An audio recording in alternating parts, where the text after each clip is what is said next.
Comienzo aquí a las actividades de la mesa técnica del día de hoy. Nos gustaría empezar con la propuesta que envió el arquitecto Lugo, porque no está muy bien identificado las redacciones o el cambio que hizo en los artículos, para ver si nos pudiera explicar cuál es el cambio que le generó. Sí, es muy sencillo, en realidad casi no le modifiqué, salvo como que se entendía, al menos en lo que discutíamos en la mesa, que pareciera que se abría un espacio para la Secretaría, en este caso para el Estado, de modificar lo que eran las reservas territoriales. Aquí, al escuchar a Alfonso y al doctor, más bien era como que generar las acciones necesarias para que el Estado, la Secretaría en este caso, pudieran tener la iniciativa de establecer acciones de planeación para el bien social. Entonces, lo que hice fue básicamente proponer, tanto en los títulos como en la explicación, lo que es acciones en materia de reservas territoriales de interés social e interés público, para que no se abra a hacer un nuevo ejercicio de planeación. Y básicamente esos dos apellidos de interés social e interés público se agregan en el 157, que me había quedado yo con el 158, nomás que está correlacionado. Y en el 158 básicamente también se agrega de interés social e interés público, y dice, había ahí que el gobierno del Estado, en coordinación con los municipios, formulará el programa de reservas territoriales de interés social e interés público, el cual deberá estar sustentado. Básicamente agregué sustentado, vinculado ya estaba con los instrumentos de planeación. Básicamente es acotar que es para proyectos de interés social o interés público. No quise dejar nomás interés social porque pareciera como si eso se induce a la vivienda nada más. Es interés público, interés social, donde la Secretaría, en coordinación con los municipios, pues establecen muchas acciones que se mencionan artículos en adelante, incluso la adquisición de reservas para fortalecer la oferta de usos de suelo para necesidades sociales o incluso de interés público. Esas son las modificaciones que yo propuse para el 157 hasta el 160, si no me equivoco. Ya el 161 habla de la adquisición de reservas. Ese ya no me metí yo ahí. ¿Cuál es la diferencia entre interés social e interés público? Yo lo mencioné, por lo que acabo de decir. Básicamente el interés social, al menos el mercado lo asume como vivienda. Y básicamente fue a lo mejor un poquito abundar el interés público, y se identifica más con el espacio público. Entonces, que no se casara con la idea del interés social como vivienda en sí, sino interés social e interés público. ¿El interés público no abarca los dos? Sí puede ser, Luis Felipe. La realidad es que yo lo propuse porque el mercado al menos tiende a creer que el interés social habla de la vivienda de interés social, que es un término ya muy castigado. Entonces, por eso propuse interés social e interés público. Y básicamente que estas acciones, que sí son para que la autoridad tenga un papel proactivo, no nomás ejecutor, tenga la posibilidad de estar estableciendo acciones de adquisición de reservas, de regulación o incluso convenios con particulares, que es lo que menciona el 159. Esa es la única diferencia en los títulos y en los cuerpos de los artículos, y el tema donde en el 158 se menciona no solo que esté vinculado, sino fundamentado o sustentado, si no me equivoco, lo propuse. Sí. Ahí, ya que leíste la leída, Mario, ya que estudiaste estos artículos, es pregunta y a la mesa, por supuesto. En el tema, cuando habla del artículo 158, queda claro, y a mí me parece muy bien, pero que la vinculación ya sea en otro articulado, o sea, a los instrumentos de planificación que haya, estás vinculado. Sí. No sé aquí, Mesa, si el tema que a mí me hace ruido desde el día que lo estudiamos es que se establezca un campo de acción. No sé si, y sería una propuesta duda simultáneamente, que fuera el programa estatal de suelo y reserva territorial. O sea, quiero entender que el gobierno, la Secretaría, o el gobierno del Estado, por medio de la Secretaría, hará un programa estatal donde compile todo lo que los municipios, por eso es en concordancia con municipios y vinculatorio, retomar la información de los municipios y de los centros de población, que ya lo tengan, efectivamente a lo mejor hacerlo donde no lo tengan, y entonces crear su plan estatal, pero su programa estatal de suelo y reservas territoriales, donde me imagino es un compendio y unas políticas generales que deberán permear a niveles más bajos, pero como que debe ir de vuelta, y se me hace que aquí la vez pasada mi tema era que yo sentía como que se estaba refiriendo a que el Estado iba a hacer el plan municipal. Entonces se me hace con esta aclaración, esta propuesta que tú haces, más esto que yo comento, pudiera redondearse, pero no lo propongo, sino lo pongo a su opinión.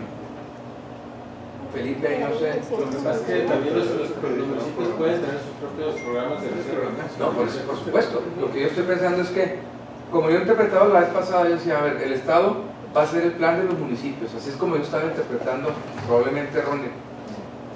Entonces, ya con esto que comenta Mario, y como queda, se me hace que se hace sentido decir, los municipios que lo tengan, lo incorporan a un plan estatal. Los centros de población que lo tengan, lo incorporan a su municipio y a su plan estatal. Pero el plan estatal, como máximo nivel, tiene un instrumento que se llama Plan Estatal de Reservas, que es lo que creo que pienso que se pudiera referir muy bien al articulado, agregando el tema de un ámbito de competencia territorial que es el Estado. No sé si me Es que explico. yo lo veo más abierto si lo dejamos sin nombre, porque entonces ya puede ser municipal o estatal. Sí. No más que el Estado no debe ser municipal, digo, puede participar, No, es que puede colaborar. Yo lo entiendo bien y no me causa estrés, porque en realidad el Estado, nos guste o no, es poseedor de tierra, y parte de su estrategia es cómo administrar bien esa tierra en función del beneficio social o el beneficio público. Entonces yo lo veo bien, simplemente ya está acotado a ese tipo de acciones. Lo que pasa es que la mesa pasada nos quedaba la duda como si a la par del PDU existiera un ejercicio de reservas territoriales, que en sí el PDU pues es mucho, está regulando las reservas territoriales. Entonces por eso prácticamente desde el título está tratando de acotarlo. Sí creo yo que yo no necesariamente lo tendría que vincular a un plan estatal, al menos en mi opinión, siempre y cuando pues, esté respaldado en todos los instrumentos de planeación que ya se menciona en el artículo 31, ¿no? No lo veo mal, yo lo veo bien, porque incluso pues, son acciones de compra, que es todo lo que se habla, o esquemas de concertación de acciones, y se me hace bien. Por eso digo, nomás sí, pues que no se vuelva necesariamente un competidor, sino alguien que llega a insertar necesidades no cubiertas, ¿no? Si el mercado ya las cubre, ¿para qué se mete el Estado? Pero si no las está cubriendo, pues se me hace bastante sano, que genera al menos la iniciativa. Entonces sí, lo veo bien.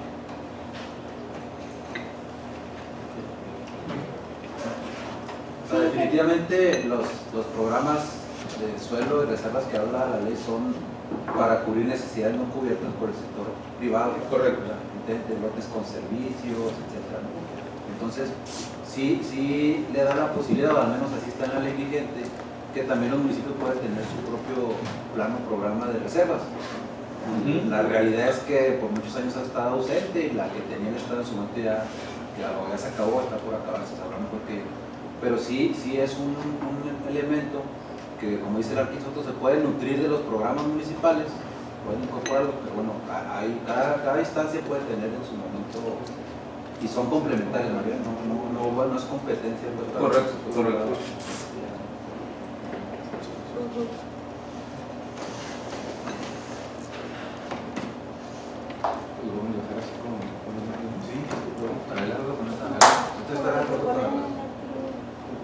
Muy bien. Sí, Pilar. ¿No? No, digo, estaba preguntándole si estaba hablando. Yo pensé que Pilar había levantado. Ok, continuamos con el 161. 161.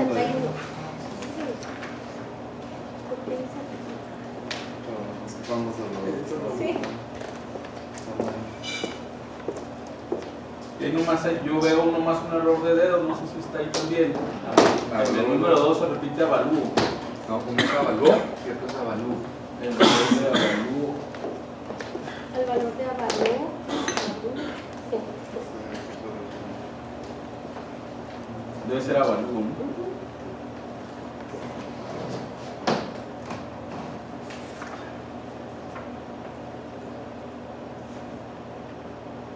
más como comentario, es que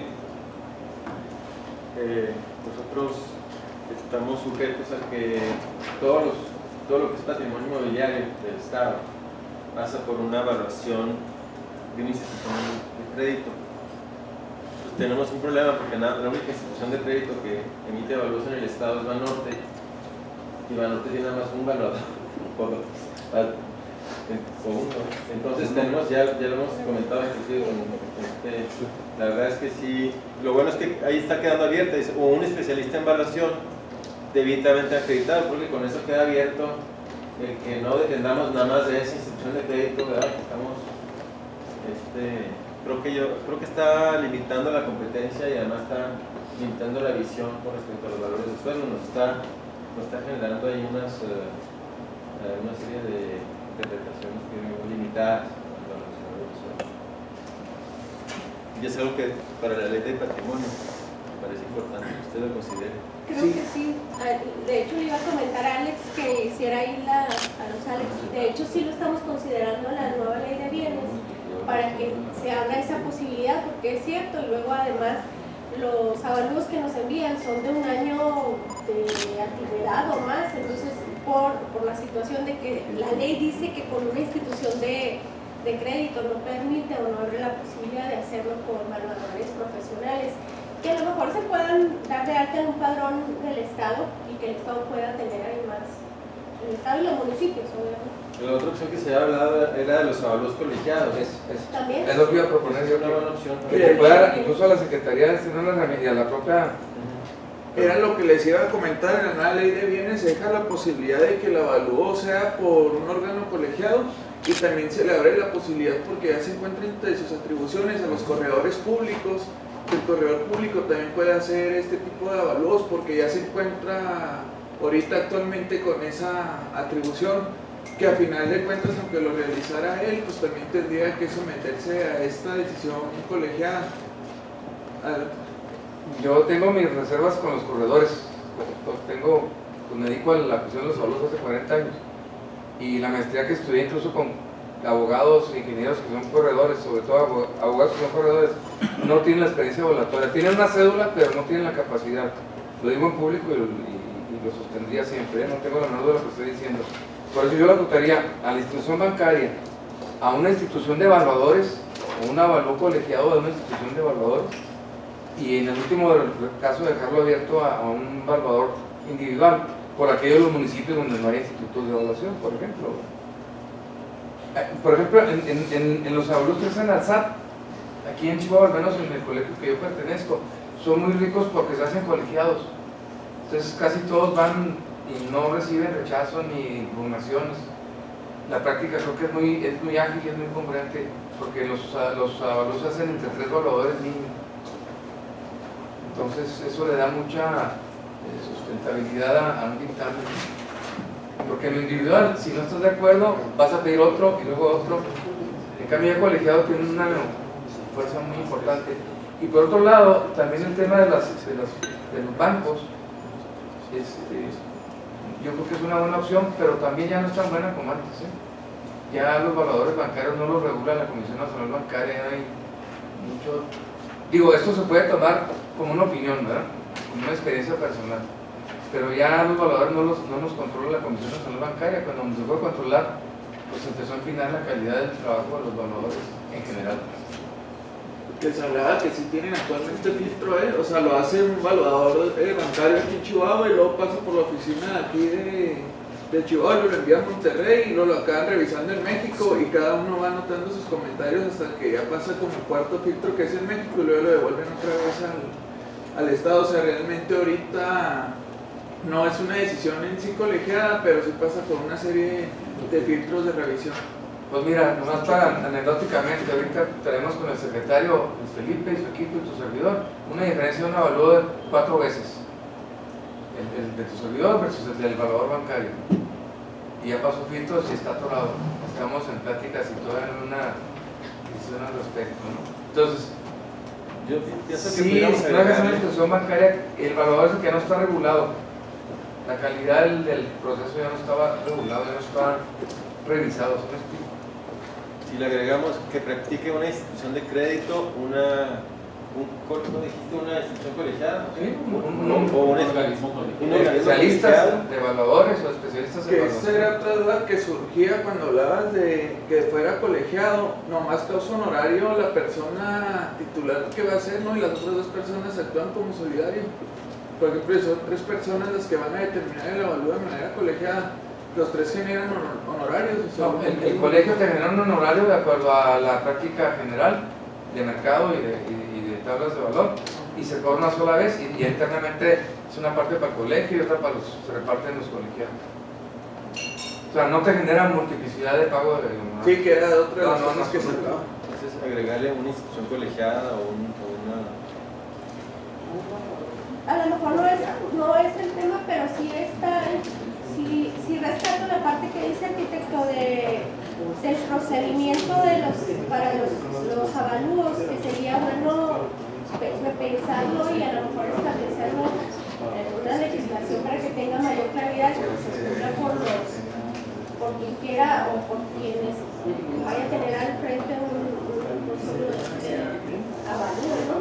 El procedimiento me llama la atención, no sé si pueda quedar incluso dentro de la ley o no, yo creo que no, a lo mejor tenemos que buscar el ordenamiento donde podría ser, o podríamos reformar el procedimiento de lo que habla ahorita de evaluación, pero no en la ley de bienes, porque esta por regular los bienes del Estado tendría que ser en otra, en su Es momento. que este regula las Del reservas. proceso, lo que dice el Arqui Soto es que el proceso o el procedimiento no está bien regulado, o sea, cada quien lo hace como quiere.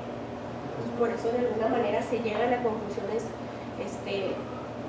tan distantes. Entonces aquí la propuesta sería de mí para ustedes o para Alex, pensar en un momento en buscar en dónde pudiéramos regular ese proceso a nivel estatal por lo menos.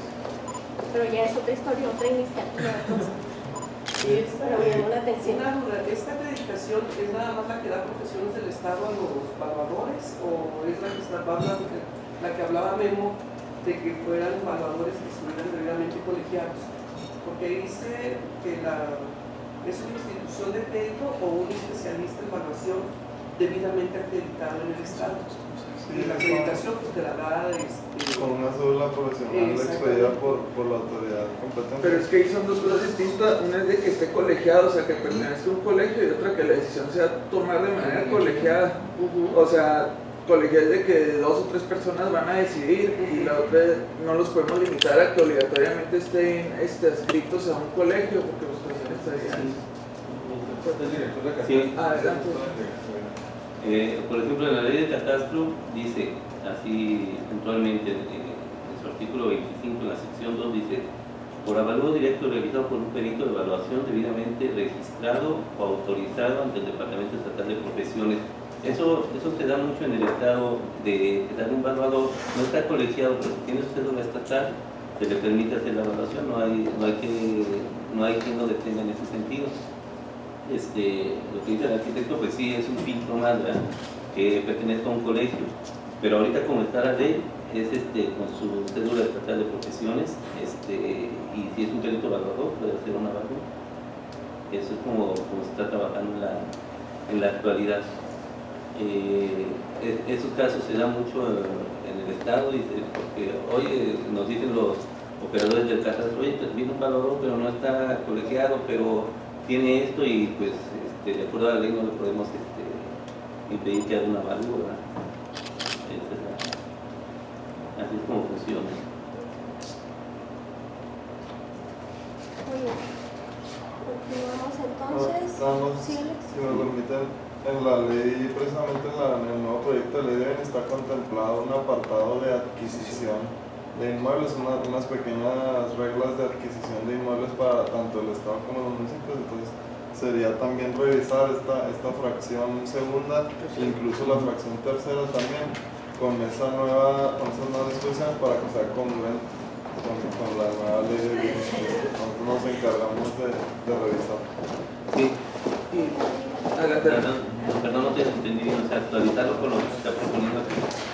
Lo que pasa es que está a la par de esta mesa, se está trabajando también una ley de bienes del Estado que se va a referir a las enajenaciones, pero también trae unas reglas para las adquisiciones de inmuebles por parte del Estado y de los municipios. Entonces, como aquí ya trae una disposición relativa al avalúo que también va a ser contemplada en aquella ley, entonces sería revisarla con esa otra norma para que sea congruente con este artículo.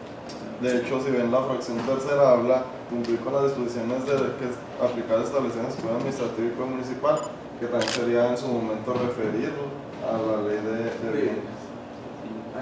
¿Ustedes harían esa correlación? Sí. Entonces, ¿qué les parece si nada más como, de forma propia, nada más como propuesta, pues nada más cuidar que hay otra opción más, que sea un avalúo colegiado o practicado por una institución de profesionales?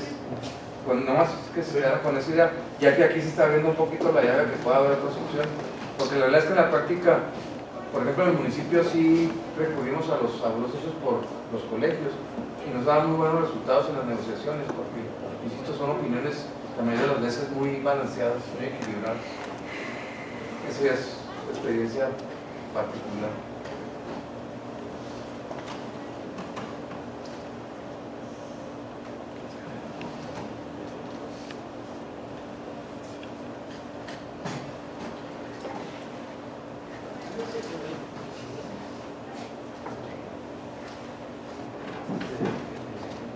Vamos al 162.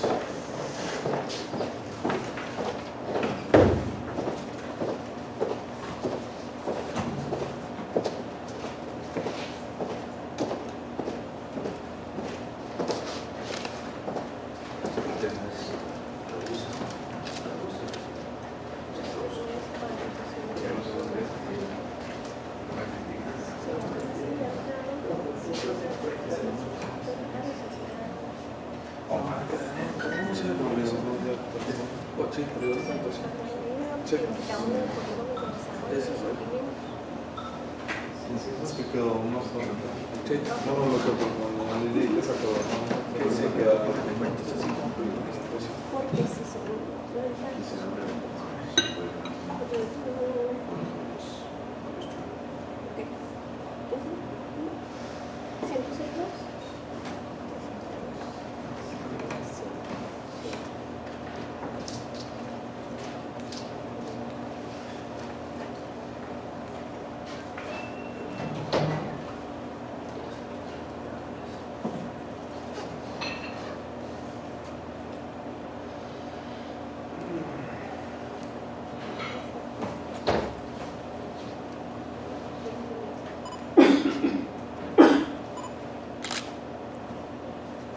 Al respecto con el 162.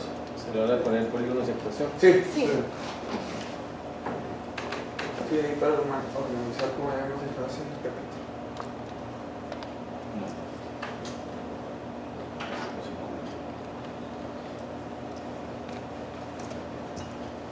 Sí, no, todo bien.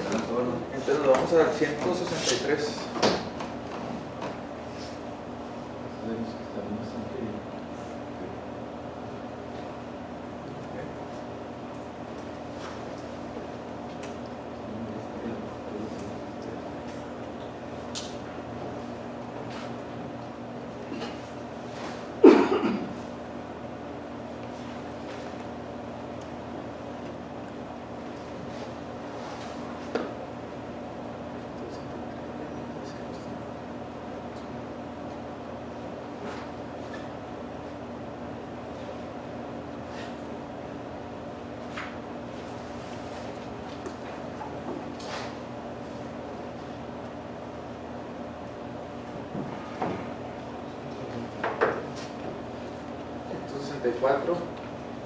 De ahí en la fracción 3, abogados, Sí. habla otra vez del precio mínimo de los lotes urbanizados. O sea, cómo se les asigna precio a los lotes producto de estas actividades que se mencionan en el articulado anterior. Y otra vez menciona los mismos mecanismos, pero además ahí sería un poquito complementar con el 163. No me estoy regresando, simplemente estoy correlacionando, donde habla que deberá hacerse mediante instrumentos legales que garanticen la factibilidad financiera de los proyectos.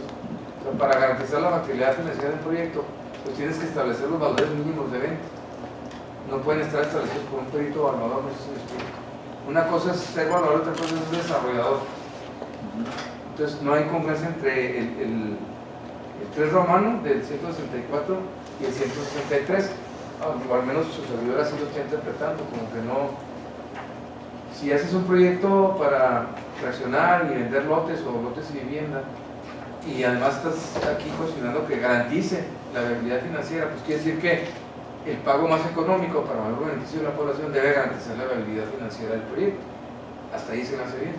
Pero luego más adelante, donde un valor va a establecer el valor mínimo, normalmente los valores establecemos los valores máximos. Por definición de un avalúo es establecer el valor máximo de un inmueble, no el mínimo.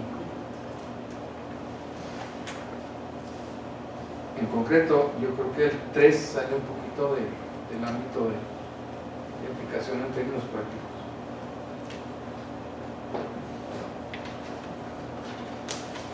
No Porque los mínimos de alguna manera están establecidos en el catastro. No, no se refiere a eso, abogada. Se refiere a que si el gobierno del Estado desarrolla un fraccionamiento. ¿Perdón? ¿Qué dije, perdón? Abogada, es que yo dije, es que no sé. Ah, perdón. Gracias. Discúlpeme, dictada, Rocío. El tema, como yo entiendo, la idea general es que el gobierno del Estado hace un programa, por ejemplo, de vivienda de interés social, para cubrir un hueco que los desarrolladores no están entrando. Entonces, lo que dice aquí el 163 es que, bueno, se debe hacer el estudio correspondiente y garantizar que financieramente va a ser viable. O sea, que el costo de adquisición de la tierra, la casita que le pongo encima, el proceso de recuperación, las mensualidades, el precio de venta, debe estar garantizado, es lo que creo que dice el 163. Pero luego, en el 164, saca un pedacito donde dice que un evaluador va a poner el valor mínimo. Ahí es donde no me encuentro sentido. A los estudios que debiera ya de tener de por sí. Y al estudio financiero le decir, bueno, esta tierra, la inversión va a ser de 10 millones y el otro lo vamos a vender en 100 mil pesos en abonos a 20 años. Y aquí está la forma que, como lo dice la ley, lo garantizo de que se va financieramente a ser posible. Y luego el siguiente artículo dice, nomás que un evaluador X, uno que está allá en su oficina, dice, esa casa, su valor mínimo es de 50 mil pesos. O sea, traste con el proyecto financiero. Hay si no un contrasentido, algo extraño.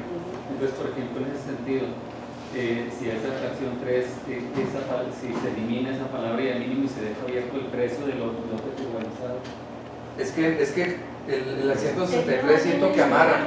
Cuando dice que garantice la viabilidad financiera, ya está amarrado. El precio mínimo y el máximo y el intermedio ya está amarrado. Desde ese análisis te va a decir cuando vas a conocer. Sí, sobra. En términos generales, esa fracción. Sí. Y si lo dejamos, creo que sí le puede generar ruido a la autoridad. Pero no, digo, ahí nomás, ahí como, ahora sí que como abogado del diablo, no está puesto con el fin, no sé si esté bien redactado, pero con el fin de que la autoridad no empiece a rematar por flujo proyectos previos a su tiempo. Pasó, no digo en qué administración fue Noticia Cayo, pero pasó que empezaron a ofrecer tierra a valores menores que lo que daba el avalúo. Y para el desarrollador aparentemente era una ganga, y pasó el tiempo y resultó que era una estafa, ¿no? En la que el desarrollador era cómplice. Entonces, ese mecanismo de control de que tengan las tierras un valor mínimo, pues le da certeza al ejercicio de la autoridad, pero le da certeza también al inversionista de no estar siendo cómplice de un desfalco a la autoridad. Entiendo yo que para eso sería el valor mínimo a la hora de enajenar inventario patrimonial de la autoridad, en este caso del Estado. Es que aquí, no sé si me fui por un camino turbio, no tenía nada que ver, ¿verdad? Cuando más Cuando se haga la conversación. Perdón por ser tan pecaminoso. totalmente. Antes, un favor, usen el micrófono porque me dicen quienes nos ven, después sí nos están viendo para darle seguimiento, sobre todo el gobierno, para traer bien cómo vamos trabajando. Dicen que no se escuchan los audios, entonces nada más pedirles que sí tratemos de compartirnos el micrófono. Ya fue. No lo hagan como yo. Estoy de acuerdo con lo que comenta el arquitecto Soto y también con Mario Lugo. Yo propondría que no lo elimináramos, más bien es que el precio mínimo de los lotes urbanizados y predios en Breña será establecido con sustento al estudio de factibilidad financiera que se ha mencionado anteriormente, ¿verdad? O sea, con toda la razón no tiene por qué entrar aquí el evaluador. En todo caso tendría que entrar quien desarrolló la corrida financiera, ¿verdad? O la cadena de negocio del propio desarrollo, ¿verdad? Entonces, pero eso me hace importante también lo que comenta Mario. No lo podemos dejar abierto a la buena voluntad de que el precio mínimo se establezca pues, de acuerdo a lo que se le antoje a la institución, más bien es que esté en apego a lo que marca el estudio de factibilidad o viabilidad financiera. O que lo valide en todo caso el perito, es decir, sea un mecanismo de validación nada más, pudiera ser. De todas maneras es necesario a la hora de escriturar, ¿verdad? El avalúo va a ser necesario para la inscripción del registro y para poderlo escriturar. No sé aquí, Felipe, perdón. El ejercicio como se plantea aquí habla exclusivamente de cómo establecer el valor. O sea, no habla de que se va a escriturar o que se va a utilizar el avalúo después, no. Es nada más, empieza diciendo, la comercialización de las porciones o predios para la realización de programas, equipamiento, bla, bla, estarán sujetas a las siguientes normas. O sea, es la comercialización a la que está sujeta esta evaluación, nada más. Entonces, yo estoy de acuerdo contigo, se va a requerir un avalúo en X momento, pero a lo mejor en este tipo de proyectos es un avalúo masivo, ni siquiera es individual. Entonces, sí a tu comentario, pero no en términos ya de aplicación directa, porque no es para ese tipo de evaluación.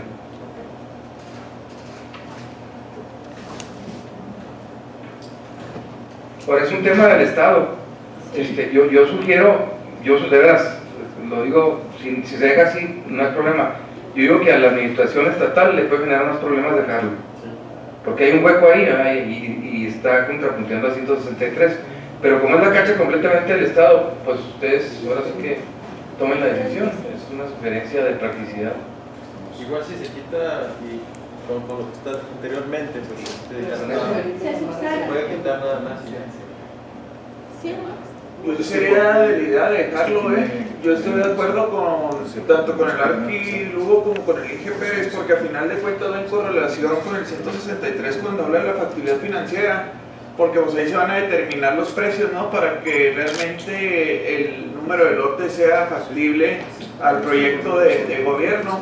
Pero siento yo que sí debe haber un precio mínimo, precisamente en la ley de bienes hemos visto mucho este tema de establecer mínimos y no dejarlo un acto discrecional o a merced de la autoridad que esté en ese momento. A lo mejor ahí lo que podríamos hacer y nos lo damos nosotros de tarea es si realmente es por un perito evaluador o quién puede nomás como parte del proyecto establecer unos precios mínimos en correlación con el 163. Es que tendría que ser la autoridad quien establezca en su estrategia financiera los precios mínimos. ¿Cómo los va a obtener? Pues puede ser a través de un perito, puede ser a través de una corrida financiera, etcétera, pero no que sea el evaluador el que diga así va a ser y no hasta la siguiente etapa, sino tendría que ser en el 163, no en el 164, eso que dice. Sí. Para entender un poquito esto que mencionas, Alex,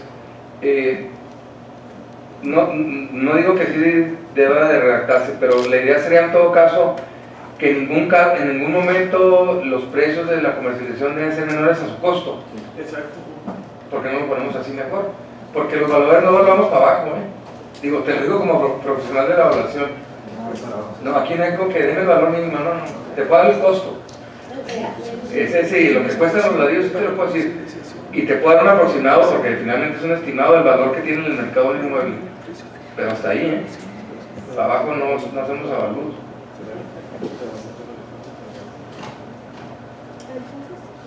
Es lo que tú dices, no, Mario, que no se va a vender porque políticamente conviene a nosotros ofrecer lo más barato de lo que cuesta. Sí. Y por flujo.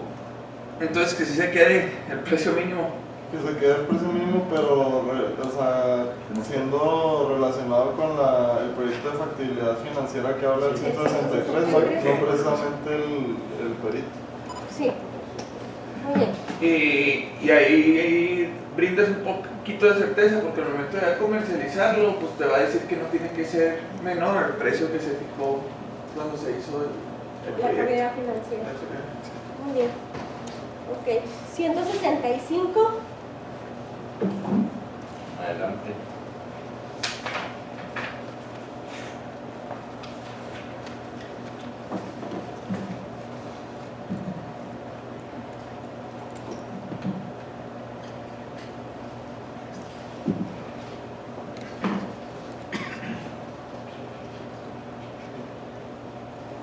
¿Qué tal si ahí el verbo deberán se cambia por darán?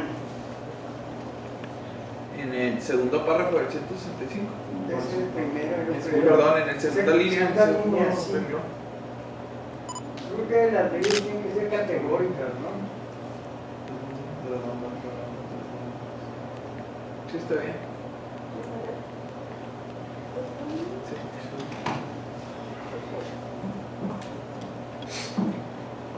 166.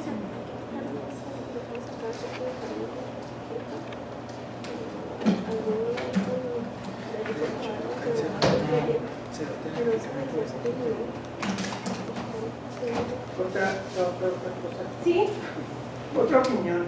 A mí me hace mucho ruido cuando hablan de publicaciones, por lo menos uno de los periódicos de mayor circulación. No sé si eso ya es totalmente obsoleto, yo no sé qué lee el periódico. Hace 35 años que yo no leo un periódico. Y desde que hay internet, pues estoy en internet.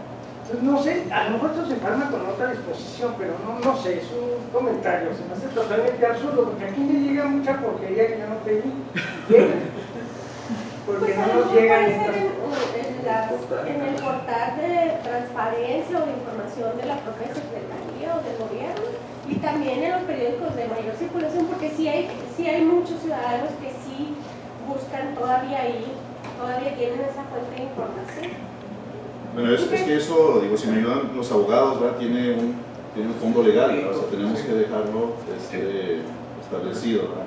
Hay diferentes medios, pero uno de ellos es el periódico de mayor circulación. Adelante. Sí, no, para complementar eso, efectivamente, digo, a lo mejor ya pudiera resultar obsoletos los diarios impresos, pero es una disposición de carácter legal, de transparencia. Por ejemplo, todos los beneficiarios de los apoyos de becas y todo eso tienen necesariamente que salir publicados, así está. Yo sugeriría que, pues digo, no nos pudiera gustar, pero tiene que, por cuestiones legales, tendría que permanecer. Sí. Insistiendo, pero se puede agregar, se puede abrir la cobertura. Porque el periódico, bueno, no sé, los piratas son absurdos, considerando de que cada periódico lo leyera 10 personas, que no todos son adultos, ¿verdad? Entonces, a mí me parece que hay que ampliar la cobertura del ciudadano. Por ahí hay unas disposiciones de algunos procedimientos legales que dicen que para que sea válido, como el plebiscito, tiene que haber libertad y tiene que haber información. Entonces, no sé si acá es algo parecido, ¿no? Adelante. Sí, bueno, perdón. Hasta cierto punto estoy de acuerdo contigo, doctor, pero tampoco hay que olvidar que esto de la masificación de la información electrónica, entramos en el terreno de las noticias falsas, ¿no? O sea, aquí estaríamos desde el momento en que se publica como a la fecha en un diario de mayor circulación, porque así lo establecen las leyes. Si nos vamos exclusivamente a medio digital, pues ciencia asegura que la información realmente es oficial y no fue puesta por alguien ahí en aras de crear algún sentimiento de lo que sea, ¿no? Nada más así rápido, concuerdo con Enrique Pérez que es un tema jurídico, igual como decía Enrique Valdés, pero al final de cuentas te pone un mínimo pues que debe ser en el periódico de mayor circulación.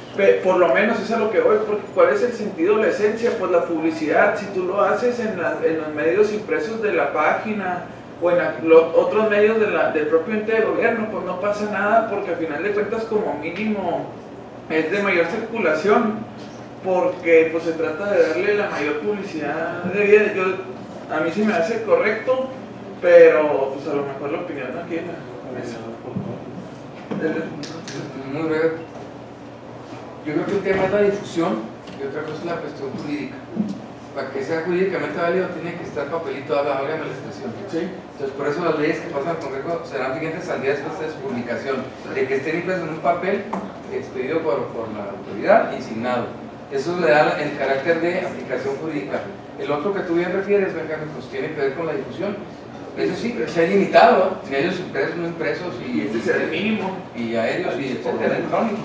Pero el tema, yo creo que aquí, como lo plantea el articulado, es jurídicamente es válido a partir de que tengas un papel físicamente tangible, ¿no?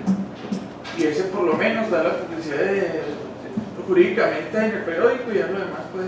Mientras los temas jurídicos no evolucionen, a que a lo mejor dentro de 10 años ya va a ser una impresión con firma digital, etcétera, etcétera, y ya no va a tener que ser impreso en papel. Si me permite nada más, para abonarle aquí en el artículo que le parezca a la mesa, uno de los problemas que hemos tenido para identificar listados de beneficiarios y evitar que se repitan es no contar con un control integral de beneficiarios de programas tanto nacional como local. No sé cuál sea la instancia de gobierno del Estado que pueda tener control de beneficiarios como para poder establecer aquí que aquellos que sean beneficiarios con algún programa de vivienda deberían notificarse, no sé si a la Secretaría de Desarrollo Social, para que ellos integren o contemplen este listado de beneficiarios. Nada más para darle mayor certeza, ¿verdad?, a lo que vamos integrando y no después sea doble o duplicidad de beneficios en otro tipo de programas de vivienda o de construcción, en fin, pero nada más para dejarlo aquí sobre la mesa. Gracias. Adelante, no se aclaró bien la última parte del 165 y esto que tú mencionas, o sea, en ningún caso podrán ajenarse más de un lote a cada jefe de gestión de familia. O sea, en el registro público de la propiedad, ahí salta inmediatamente y se aplica la ley. Es que usamos nosotros como referencia, pero pudiera ser efectivamente una doble validación el que se intercambie información entre dependencias. Pero sí, nosotros somos el registro público como referencia. Y de hecho, uno de los requisitos es el certificado de existencia de propiedad. Sí. A lo mejor, licenciado Grado, yo creo que el comentario, si no me equivoco, va más allá, o sea, más allá de que si acreditas una propiedad. Por ejemplo, hay un apoyo, se le dio un previo por parte de la Secretaría, y luego se le dio un apoyo para un pie de casa por parte de COESBI, y luego aparece un programa federal y le dieron un apoyo para la ampliación, ¿no? Entonces, ¿hacia dónde vas? Así es. Te digo, aquí en realidad estamos viendo el esquema de la acreditación de propiedad. Que no faltan, ¿verdad? ¿De qué país estás hablando? Digo, a lo mejor no es un tema propio del desarrollo urbano, ¿verdad?, de la ley, pero es una situación que se da y que a lo mejor pudiéramos llegar a más beneficiarios o más personas por este tipo de situaciones. Yo iría más allá y yo creo que a lo mejor no sería tan tema de esta ley, pero sería como un padrón de beneficiarios independientemente del beneficio o de lo que se le esté ayudando, ¿verdad? O sea, puede ser un lote, puede ser láminas de cartón, puede ser construcción, puede ser, no sé, hasta una beca alimenticia para los hijos o temas de escuelas. Entonces, lo que malamente vemos por ahí, se aparecen muchos personas que se autoproclaman líderes, ¿verdad? Y son los que tienen, desafortunadamente, nos hemos dado cuenta, son los que tienen por ahí los apoyos de por todos lados, ¿verdad? Y cuando ellos andan, se supone, gestionando para su gente, hay que hacer el paréntesis, ¿verdad? En la Secretaría, eso les hemos dicho, ¿verdad? Aquí no se requieren líderes, se requiere cada persona se atiende como cualquier ciudadano, ¿verdad? Sin embargo, lo que hemos visto, sí, efectivamente, hay eso, o ha habido por mucho tiempo eso. Entonces sería un padrón de beneficiarios independientemente del beneficio, del bien o objeto que se le esté entregando, pero si no me equivoco no sería materia de esta ley, ¿verdad? Pero es muy interesante.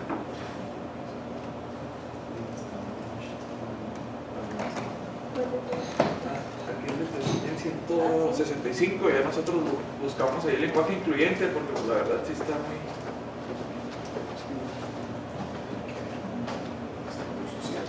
Como que tendría que ver algo con desarrollo Sí, algo que funcione un padrón único. Pues es que ya las reglas obligan a tener padrones únicos y transparentes, el tema es revisar que los tengan. ¿Ustedes como a nivel federal tienen algo así? se está integrando. Sí, del análisis anterior, pero había un mundo de beneficiarios y se está tratando de integrar Y junto se con la... aplicaba. Exacto, sí, muchísimo. Pero se está elaborando junto con la Secretaría de Bienestar el resto de los programas para crear un solo padrón. De beneficiarios. Ok, entonces,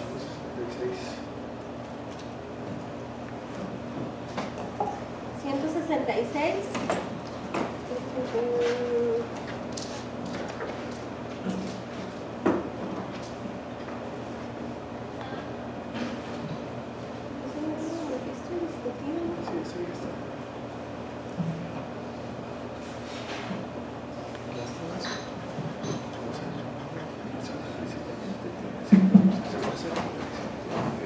Que no se puede, de alguna manera, como no se va a poder gastar tanto.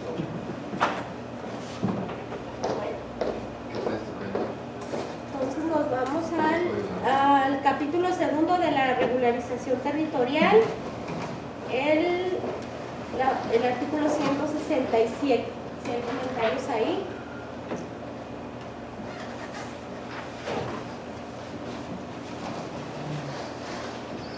Estoy aquí.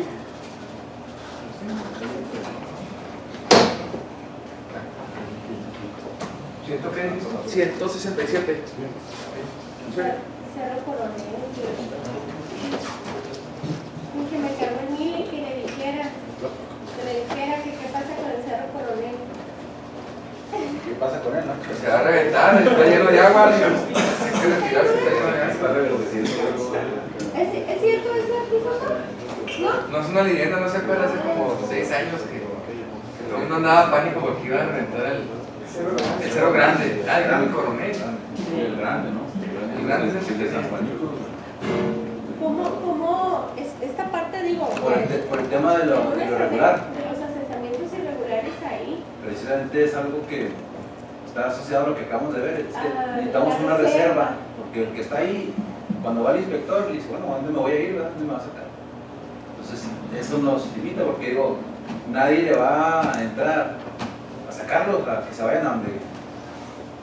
Se vuelve un asunto muy técnico, se vuelve social. Muy social. Entonces, por eso no hemos querido entrar a las reubicaciones, ¿no? ¿A dónde lo llevamos?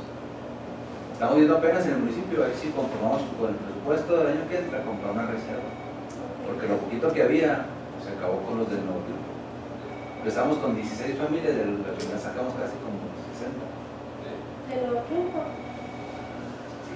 Entonces sí, eso es un tema importante. No nos hacemos oxizos, pero el tema es cómo lo resolvemos, porque lo de menos es sacarlos.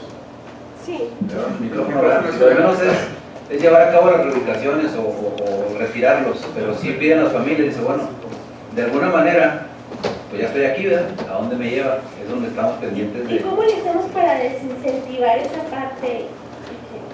O sea, entiendo la parte de no actuar ahorita por un tema que se convierte prácticamente en un tema social, y al no tener, porque lo que te dicen, pues dame a dónde me voy.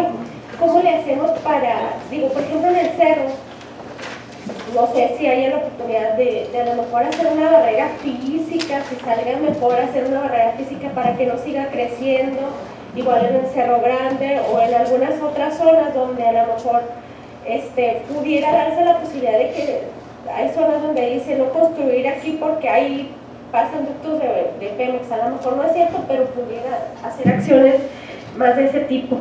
Claro. Le voy antes de darle aquí la palabra a los que la solicitaron, nomás para contestar lo que se hizo en su momento en el municipio de Chihuahua.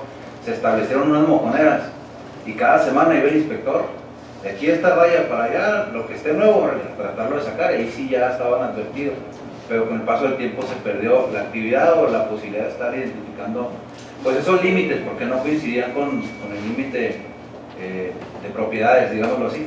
Caso concreto acá de Valle de la Madrid y un poco en el cerro. Pero al paso del tiempo esas acciones, pues bueno, la gente en fin de semana, en día feriado por la tarde, va y le pone un poquito ahí a la construcción.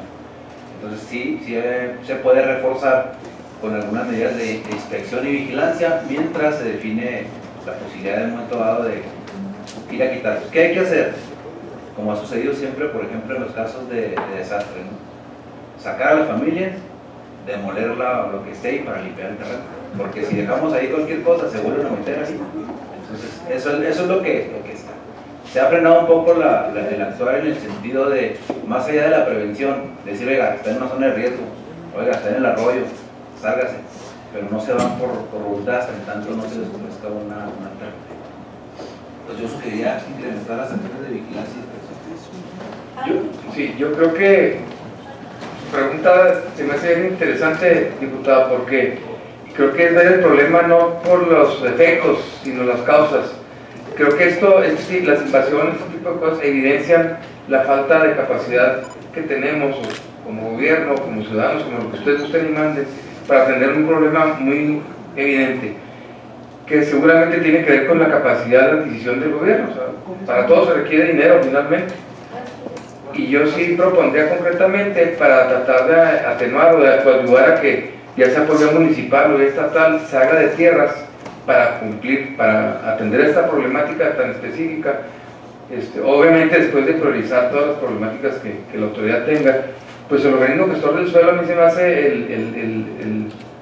la solución ideal en términos teóricos, donde existe esta voz, esta posibilidad de que el organismo gestor de tal municipio, o incluso a lo mejor a un nivel de estatal, dijera, a ver, hay un problema de demanda de suelo a la orilla de tal cerro, vamos a reubicar, y no esperarse a que alguien regale terrenos o la Santísima Trinidad nos dé la posibilidad, sino de acciones muy concretas de que ese impuesto que la autoridad le exige a los desarrolladores pues se convierte efectivamente en beneficio social.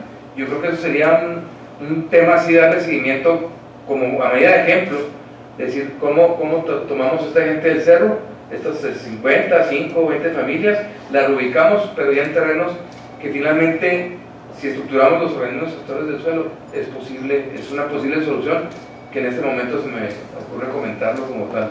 Gracias.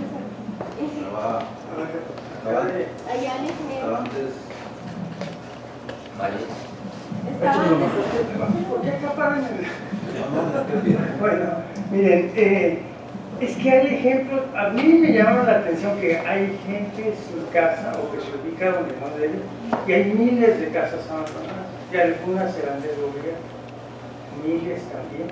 ¿No será cuestión de negociar entre el municipio y el Estado, ir ocupando esas casas? Esa es una cosa. Ahora, la mejor prevención es tener alternativa. En la administración 83-86 hicimos 3 cosas. Una, dar oferta de lotes con servicios donde a la familia se le reubicaba con todas sus cosas en un lote y se le asignaba, un lote que era municipal. Otra, los que de plano estaban llegando con un montón de triques y 3 láminas de 2 palos en el Paquimé, no me acuerdo cuál era, cuando uno era fraccionamiento Bajalca y otro era Paquimé. Entonces ya era más avanzado, un pie de casa, autoconstrucción, y se hizo. Eran ofertas muy pequeñas, no son grandes fraccionamientos. Y otra, rescatar los terrenos del gobierno que estaban invadidos y que eran edificables, eran ocupables. ¿Saben lo que hicimos? Se los titulamos a los que ahí estaban, aunque había personas que cobraban renta hasta de 40 lotes. Y claro que se armó un escándalo, pero se hizo. Entonces yo digo, miles de casas abandonadas, no podemos asignárselas, sale más barato que estar lidiando con esos problemas de agua, drenaje, etcétera, etcétera. Gracias. Yo creo que sí, como dice Memo, da para la reflexión en cuanto a las causas raíz. En el diagnóstico que nos tocó hacer nosotros de reservas territoriales, el 30% de Chihuahua no tiene asfalto. Y todos esos fueron causados normalmente por asentamientos irregulares. Es imposible generar una protocolización sin asfalto, al menos en su mayor caso. Hay 2 formas. Chihuahua, aunque en un estándar distinto al del resto del país, no deja de tener pobreza alimentaria. Hay 2 formas de atacar la vivienda de las gentes que menos ganan. Una es por negocio y la otra es por responsabilidad social. la responsabilidad social queda claro que la autoridad no le alcanza. Y el tema del negocio se viene maltratando constantemente como un interés mezquino de los particulares y se menciona en discursos. Yo creo que mientras no se logre un escenario medio, la realidad es que se va a apartar a los particulares. El gobierno federal no está generando subsidios para vivienda económica. Entonces, el desarrollador tiene una máquina que tiene que seguir manteniendo de gasolina y se brincó al segmento inmediato superior donde alcanzan los créditos. Entonces, la gente con necesidad de vivienda no va a pedir permiso ni ahorita, ni mañana, ni pronto. Va a resolver su necesidad y lo haríamos cualquiera de los que estamos aquí sentados con necesidades genuinas como hijos, esposa, lo que sea. Entonces sí creo, por ejemplo, el tema de la ciudad central, y lo voy a mencionar, la fórmula de comprar en el centro, alrededor del centro, demoler y construir vivienda económica no existe, no da. Entonces la reserva de vivienda económica no existe lo suficiente y el esquema está crucificado. Lo que los desarrolladores le hicieron a la ciudad, lo que los intereses mezquinos. Entonces sí creo que da para replantearse, más allá de quién y cómo, cuál es la fórmula para, una parte pudiera ser lo que menciona Benjamín, no lo dudo, sin embargo, sí tiene que ser una participación público-privada, porque de eso se encadenan pues, muchos de los problemas sociales que vivimos todos, más allá de la pobreza que viven las familias en lo específico. Entonces sí creo que al final del día, la fórmula está totalitaria y mal encaminada. No veo cómo se va a resolver con la fórmula actual. La gente no se va a salir mientras no tenga una mejor manera y es genuina la defensa de la tierra cuando no tienes a otro lugar donde ir. Se defiende uno hasta las últimas consecuencias y la gente realmente no tiene a dónde ir. Entonces se va a generar más y más y más asentamiento irregular porque no está la fórmula. Y lo que sigue a lo mejor el gobierno federal es que los créditos le den el dinero directo a la familia, ¿verdad? Como sigue sucediendo en muchos programas sociales. Bueno, pues habrá que ver dónde construyen, porque no necesariamente va a construir el desarrollador, ¿verdad? Entonces sí creo que el tema da para al menos un debate y una discusión de decisiones que estamos tanto descalificando como calificando ideas, creo con ligereza. Gracias.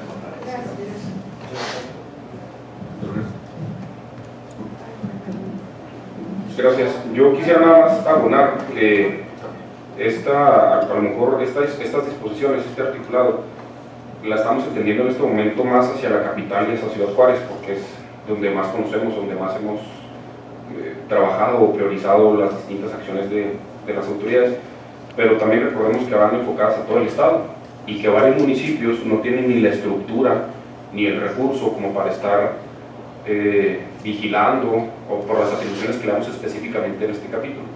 Pero pues, yo nada más quisiera ver o dejar asentado de qué manera se le va a dotar de mayor recurso o capacidad a los municipios para poder ver este tipo de asentamientos. Es cuanto. Gracias. Esa es la clave. Además, igual y las viviendas abandonadas, yo ahí sí difiero un poquito de las viviendas abandonadas, están abandonadas precisamente por la falta de servicios. Y aunque las tuviera la posibilidad del gobierno de hacer acuerdos con la iniciativa privada que son los dueños, pues vuelves a meter ahí un montón de gente que no tiene los mínimos servicios y entonces otra vez va a pasar la situación de que los vuelven a abandonar. Por ejemplo, en Vista, Cerro Grande y en aquella zona, lo más triste es que cuando revisas de alguna manera quiénes son los dueños de esos terrenos, la gran mayoría fueron exfuncionarios públicos. O sea, quienes compraron o quienes se adueñaron de grandes tierras, granjas en aquella zona, se revisen y son muchos exfuncionarios de administraciones anteriores. Quiere decir que en su momento vieron una posibilidad y fueron los que propagaron también pues unas invasiones que ahorita nos están costando, y al momento de empezar a ver que empezaron a construir, pues la gente ve una oportunidad. Y luego tenemos por otro lado los famosos paracaidistas o grupos que andan viendo en dónde localizar áreas y llevan a la gente que traen y las instalan ahí. Y finalmente yo entiendo que son ciudadanos y tenemos que atender las necesidades de ellos, Y más porque además también la parte del gobierno legitima ese tipo de asentamientos, llevándoles primero los públicos indispensables.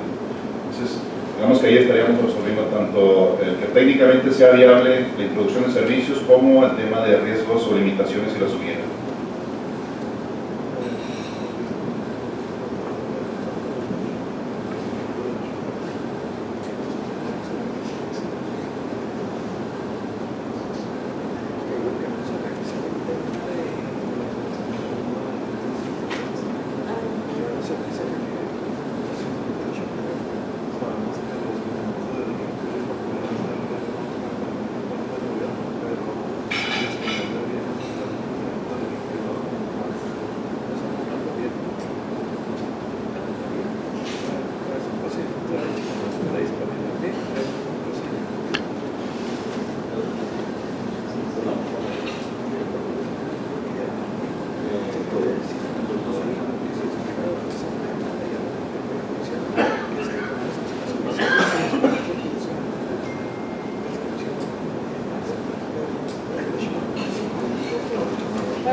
Nada más allá a propósito del comentario de Pilar y lo que acaba de decir el doctor Pérez, se me hace muy acertado. Yo creo que el artículo 170 y el 171 están bastante bien redactados. A lo mejor mi inquietud o mi propuesta sería que en el primero, en el número 1 romano del 171, se fuera más explícito en decir, cuando se dé el supuesto anterior, o sea, cuando hay un beneficio social, lo que como empieza siendo el artículo, se establecerá una comisión de coordinación, alguna cosa así que termine por amarrar un poquito, lo demás se hace bien redactado.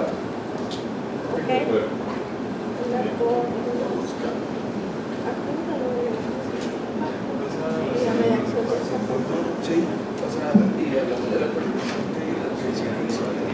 y ya lo dejamos desde la cabeza de primer paso antes de la creación. 173. 173.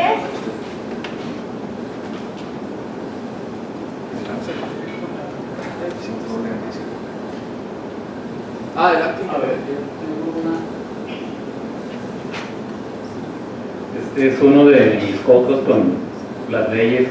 Aquí pido el auxilio de los abogados. En mi entender, muy limitados, si ustedes quieren. Para mí un artículo mandata algo a alguien y lo obliga a desarrollar lo que establezca el artículo. En este sentido, percibo que el artículo 173 está un tanto redactado al revés. O sea, primero comienza haciéndome una advertencia. Si para la regularización de asentamientos humanos resulta necesaria la ocupación, y bueno, palabras más, palabras menos, se procederá a su adquisición o limitación. No sé si aquí hay un problema de redacción con el artículo al inicio, o sea, que debiera comenzar, en mi opinión, se procederá, es decir, de inicio mandatar lo que el artículo sugiere. O sea, invertir un tanto aquí el texto del 173, la forma en la que lo está diciendo. Es decir, más allá que primero me está advirtiendo si se da una situación posible, habrá que hacer eso. O sea, no sé, aquí lo dejo como duda, ¿no? Para mí un artículo mandata algo y por lo general comienza con un verbo en infinitivo, deberá, y bueno, sucesivo, ¿no? Efectivamente, yo digo que la parte donde dice se procederá ya está mandatando algo. Sin embargo, yo lo dejaría ahí a los expertos, a las Plata, a Alex Olivas, en el tema de técnica legislativa, ¿verdad? Yo creo que sí cumple con el entendido de que establece algo, pero he visto otros artículos también así, no hay problema. A ver qué dice allá los expertos. No, la propuesta iba a ser eso, que lo revisamos aquí con la Secretaría Técnica, que aquí Alex es el bueno ahí con la técnica legislativa y en la próxima reunión ya les decimos cómo quedó la redacción. 174.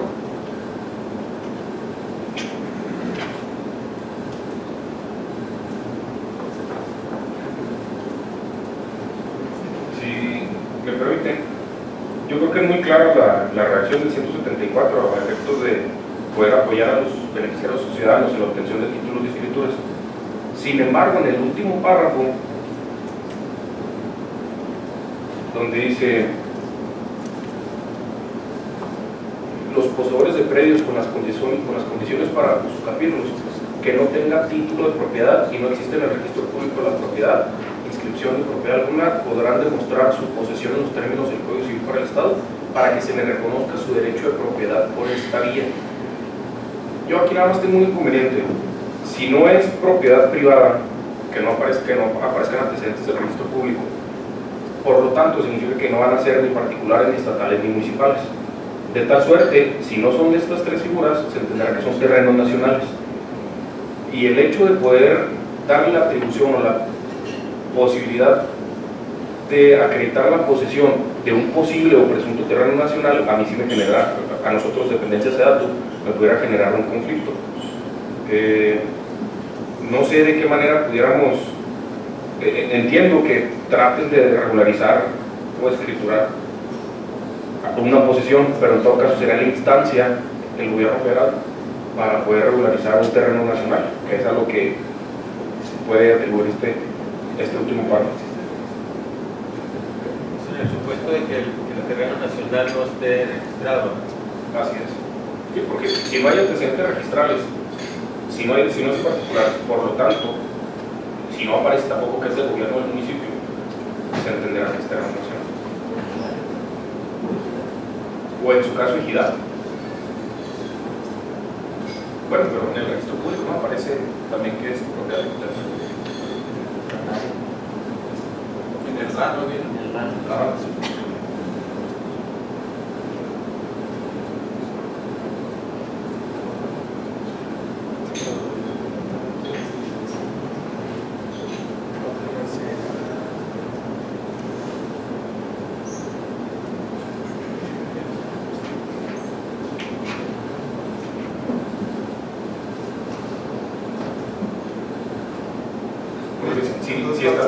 ¿Cuál sería tu aclaración ahí en ese párrafo? No, para mí sería quitar. En virtud de que son imprescriptibles los bienes nacionales. Exactamente, porque aún y que te permita reconocerle su derecho de propiedad a través de la legislación civil, ¿a quién le van a prescribir? ¿A quién van a demandar? Oye, pero en el caso de terrenos nacionales, también hay un procedimiento de derecho de preferencia que se solicita al Estado. ¿Qué se lo hacen ustedes a través de la Secretaría General de Gobierno y lo mandan hacia nosotros? Entonces, en el caso de que fuera un terreno nacional, pues también sería el mismo procedimiento, ¿no? O sea, seguiría el procedimiento del Código Civil, el proceso de prescripción. Pero es que la prescripción no aplicaría a ello. ¿Por qué razón? Por ser los bienes nacionales Se podría añadir ahí como excepción. Que no forme parte de terrenos nacionales y que no tenga título de propiedad, o sea, agregarlo a las excepciones. Para no dejar fuera todo. Es que bienes también que si están dentro del fondo legal del municipio y no están registrados, también se entienden que son municipales, más que estoy buscando el... Sí. Pero no necesariamente sería una prescripción, ¿no? O sea, digo... No, sería un trámite administrativo ante... O sea, eso se refiere al Código Civil. Pero el Código Civil habla propiamente de la prescripción. Pues en todo caso, agregar. Porque se duplican los términos, en el caso de terreno nacional no aplica. No aplica. No, nomás donde aplica eso es en el Estado, porque son prescriptibles, pero se duplican 5 y 20 años aquí en el Estado, pero tanto los municipales como los nacionales son prescriptibles. Hubiera que dar como excepción también. Que no sea en términos nacionales. Pero sí sería menester aquí de ponerlo en este artículo, porque al final de cuentas la autoridad judicial que le tocará ver el tema de la prescripción, pues dirá, oye, ¿sabes qué? No aplica. Sí, si se diera el caso que la autoridad determinara que es una... Y no es para nomás para acreditar terreno posesión. nacional. No tanto la Va a decir posesión. no. Y más bien con una diligencia de corrección voluntaria. Para efectos de quitar la posesión se aplicaría, pero al final del párrafo dice para que se le reconozca su derecho de propiedad por esta vía. Pero Ya está estamos bien, hablando de propiedad, ¿no? En todo caso. porque coincido aquí con el link, porque nos dice podrán demostrar su posesión en los términos del Código Civil, también puede ser una diligencia de jurisdicción voluntaria, nomás para acreditar que tienes la posesión, pero no la propiedad. y no la propiedad. El detalle es que al final del párrafo dice para que se le reconozca su derecho de propiedad. A lo mejor quitar esa última parte. Quitarle lo de propiedad, Para que conozcan sus derechos. Para que se le reconozca su derecho por O su posesión. de posesión por esta vía. de posesión. Ajá. Así. Y que no tenga título de propiedad, no existe registro público de inscripción de propiedad alguna.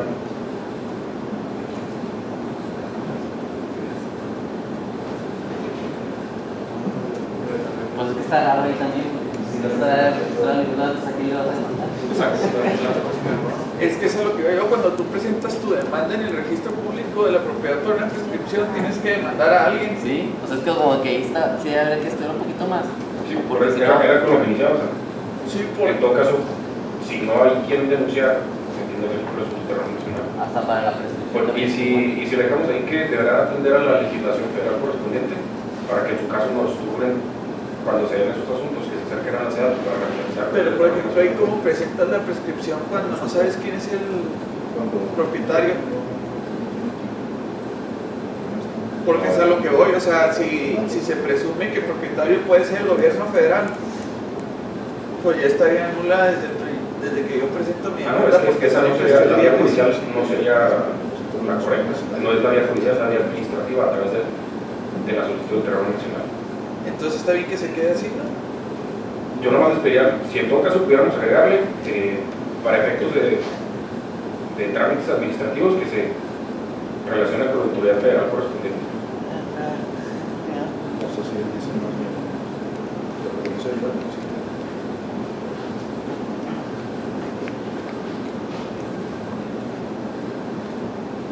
Como digo.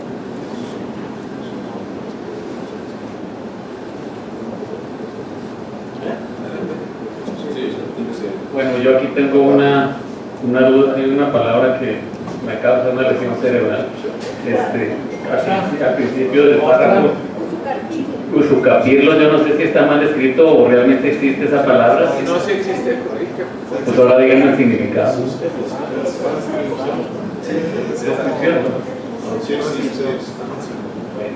Gracias por eso. Hoy aprendí algo nuevo. La posición.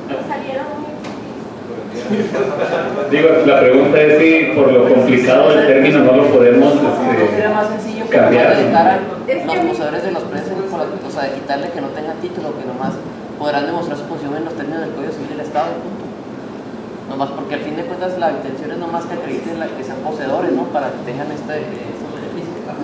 O sea, no limitarlo a lo otro, porque pueden tener títulos, o sea, que existe un título y le están demandando la posesión, ¿no? Y también, igual que estén registrados y que le demanden la posesión por tanto tiempo. Digo yo, para no complicarlo. En el caso de que sean nacionales o municipales, pues no aplica, pueden acreditar la posesión, pero no podrían prescribirlo. O sea, no te daría un derecho de propiedad, se quedaría nada más en la posesión. Si, ya para no darle más vueltas, si gustas, nos vemos en la semana para poder especificar este párrafo, a ver de qué manera podemos complementar. Tendríamos que quitar también resiliencia. El presidente dijo que era un término del neoliberalismo que no debería existir en la resiliencia, cuando es un tema, yo creo que de lo más importante que tiene las nuevas reformas. Ahí le damos. Entonces continuamos con el 175.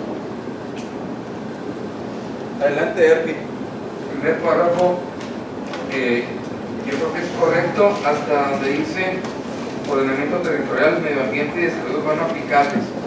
O sea, ahí está abriendo la puerta para que el Estado tenga el derecho de preferencia, lo cual es correcto. Lo que no me suena es que como que está metiendo, está diciendo que los que tienen derecho a tanto y le está diciendo también para qué lo va a destinar. O sea, el destino es otra cosa, ¿no? El artículo se refiere al derecho a tanto. Válgame la de simplicidad. Y dejaría cuando estos vayan a ser objeto de enajenación a título oneroso. Yo eliminaría para destinarlos preferentemente a la constitución del espacio público, ¿verdad?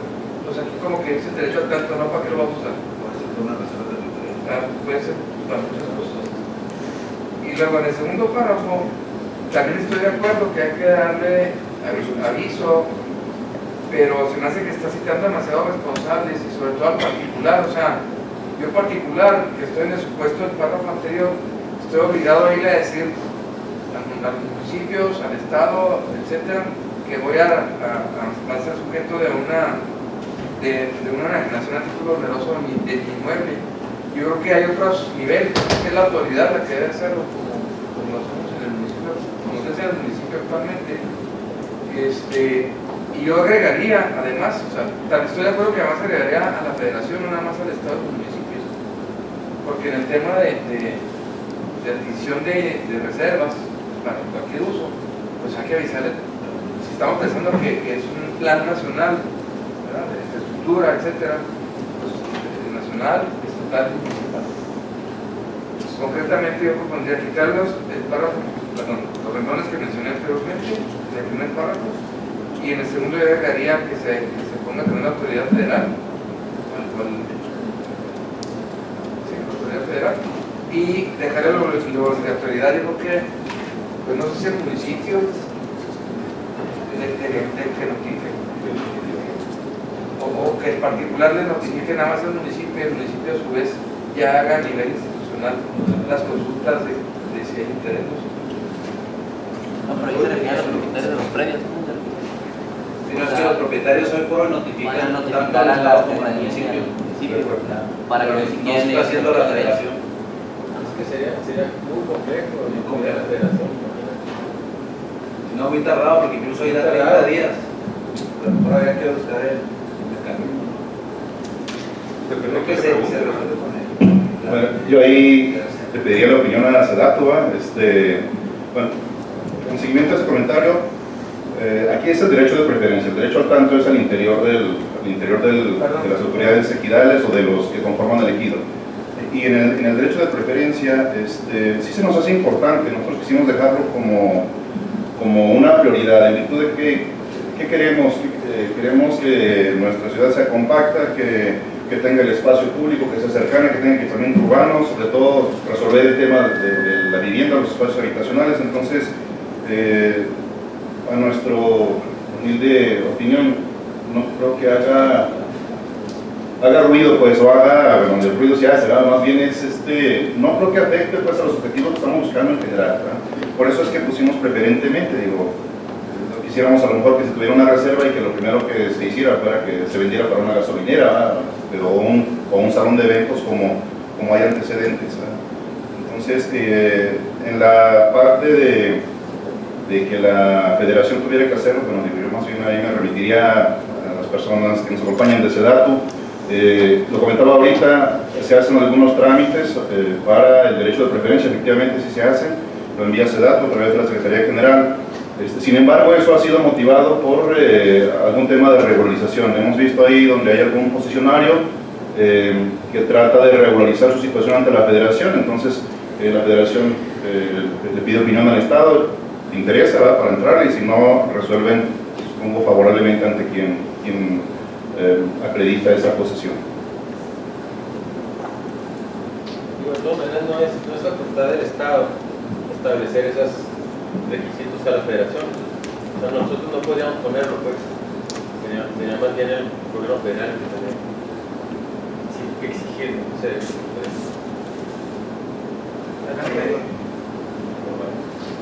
A ver, yo aquí tengo otra duda en materia de redacción en este 175, las primeras dos líneas.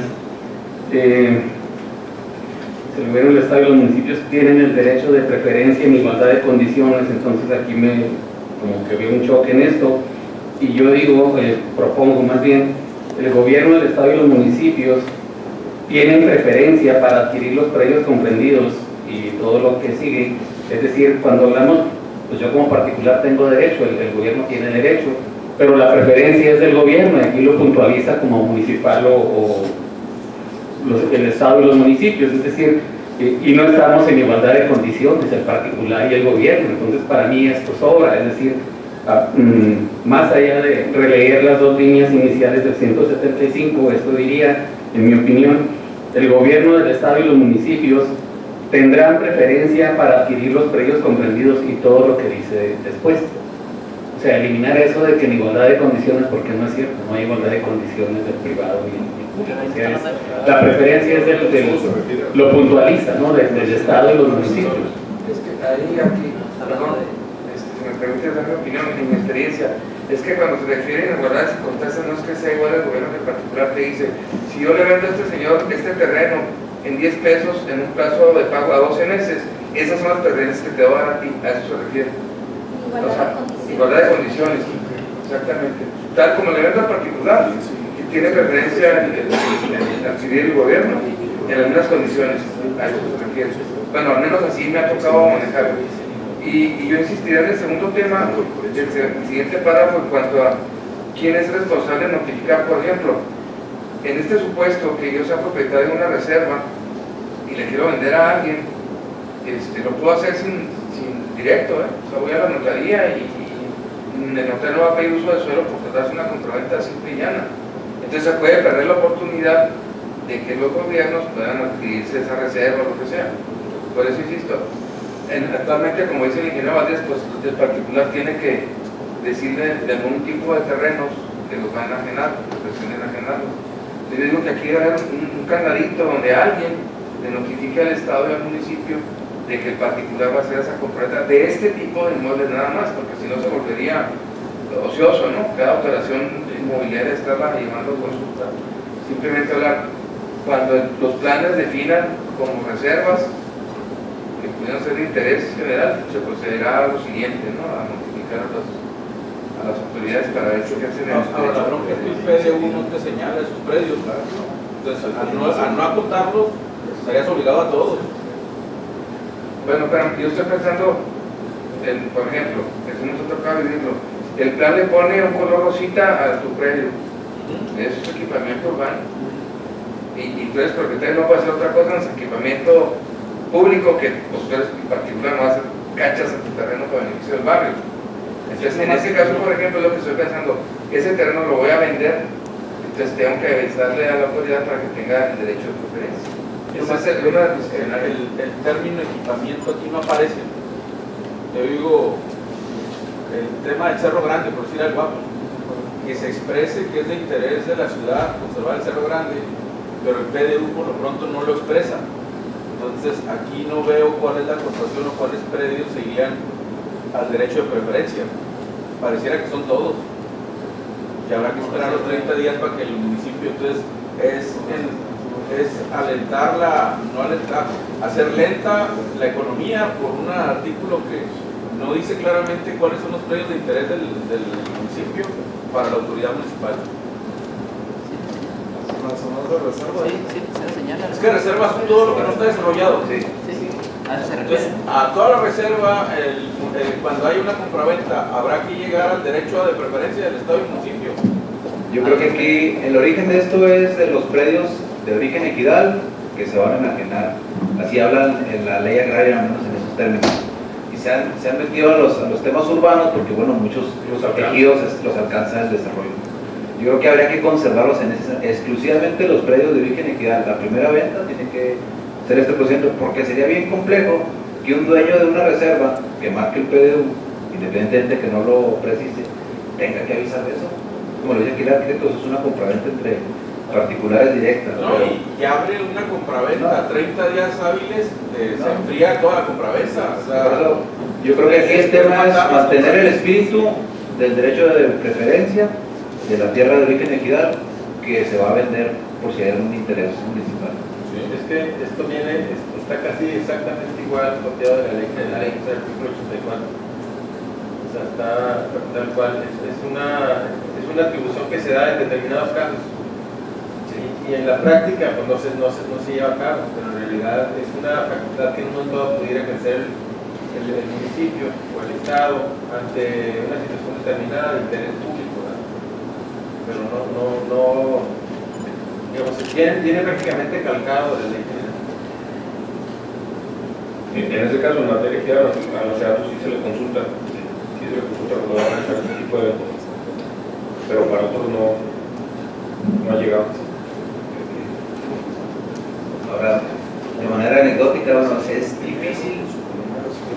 previstos en los presupuestos, que los municipios estén preparados. Pues no hay una bolsa, yo lo he visto y lo digo por experiencia. Un terreno, la mayoría son no de utilidad, digámoslo así, pero los que han estado en alguna zona que el plan nos determina, la oportunidad se pierde por la carencia de recurso programado. Le he ido a pedir al secretario, necesito 20 millones para comprar un terreno, no se me queda abierto.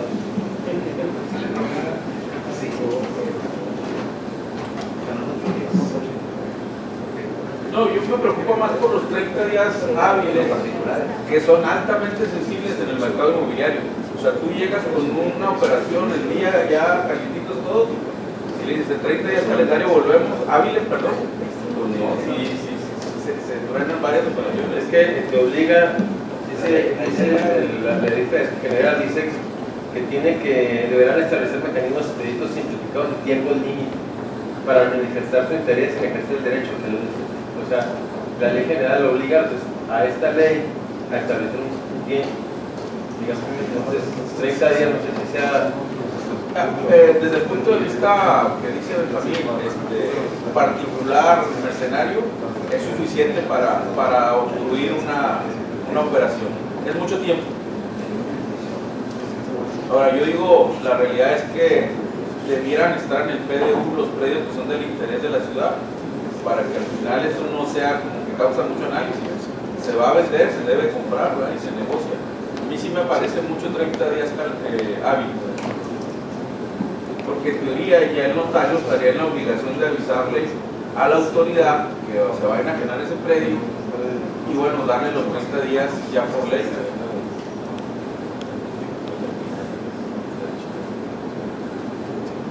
La verdad es que son pocos días considerando existe un genuino interés, digamos, de la administración pública en el primer terreno, que no se compra, movilizar el recurso y hacer un contrato de compraventa.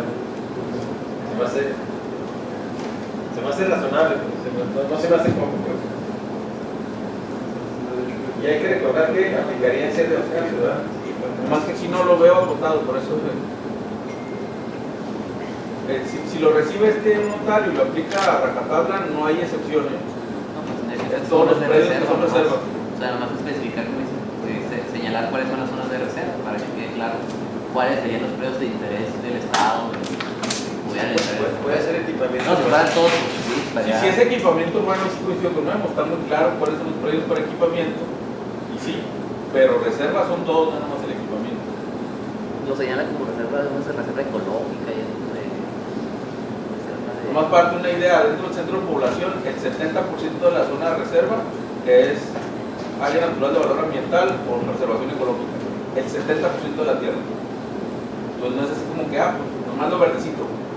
Casi todo, y ni siquiera es suelo urbano la mayoría, es zona de valor ambiental o preservación ecológica. Y es que realmente el artículo no está acotado, al contrario, te lo deja abierto porque dice en los programas de ordenamiento territorial, medio ambiente, desarrollo urbano aplicables, o sea...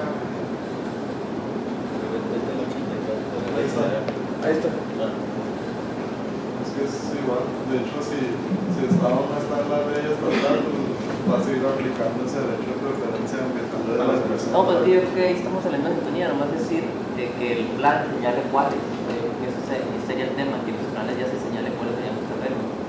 Sí. Porque digo, me queda claro que la ley federal lo viene y la estatal tendría que tener igual la misma idea, y nomás si acotarlo a cuáles precios, ¿verdad? Si fueran todos, pues iba a ser muy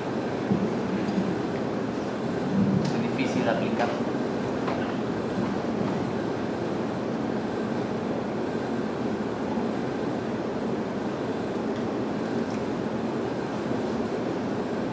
Es igualito.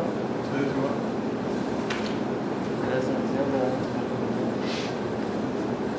Ahí sí habla de la federación.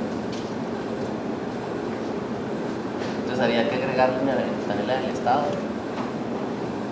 a la entidad federativa. Pues es la competencia de la ley.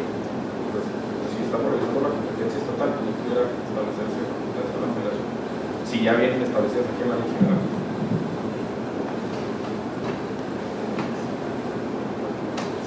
Entonces que se queden los 30 días naturales, ¿no?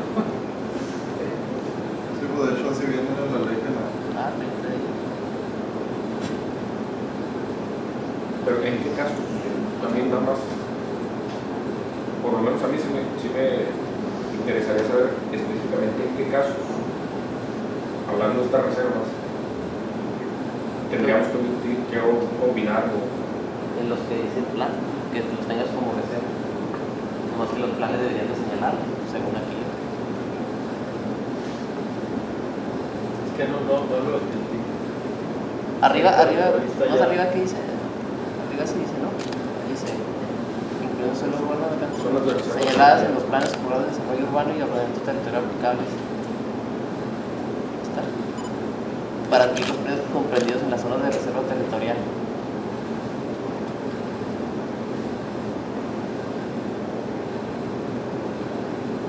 Entonces el plan debería señalar cuáles serían las zonas de reserva La territorial. opinión de la federación sería cuando se derive de un ordenamiento federal, ¿no? Por eso yo me refería cuando dice, ¿dónde está? Donde dice programas de ordenamiento territorial, medio ambiente y desarrollo urbano aplicables. O sea, si ese programa de ordenamiento territorial y medio ambiente viene se desprende de lo federal, pues serán ustedes los que tendrán que emitir su opinión en su dado caso, ¿no? O sea, ahí se acotaría cuánto es del Estado, cuánto es del municipio, cuánto es de la federación, dependiendo del ordenamiento que rige esa reserva.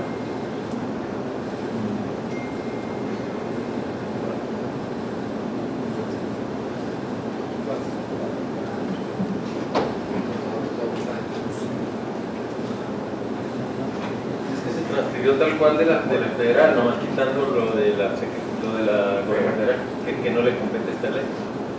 Lo demás es de la ley general.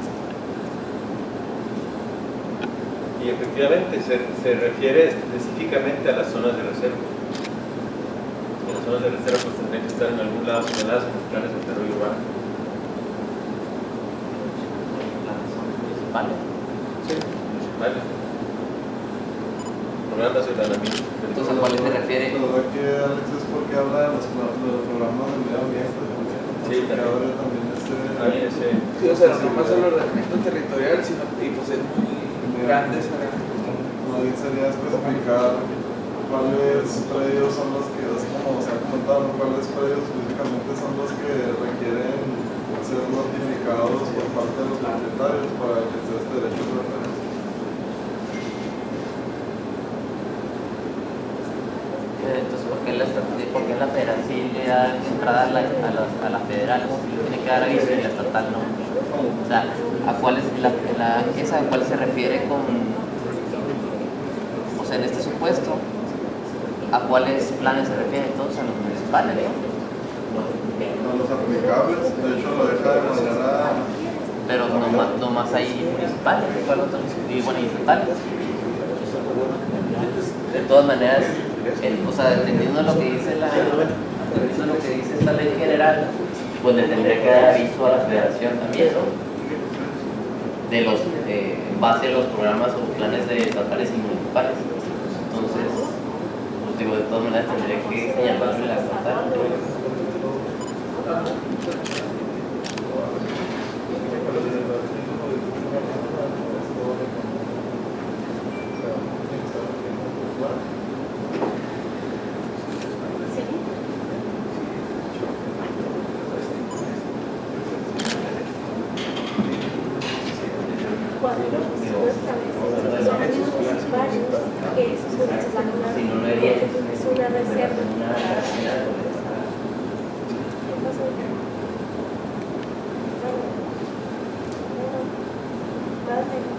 Entonces aquí que lo noto.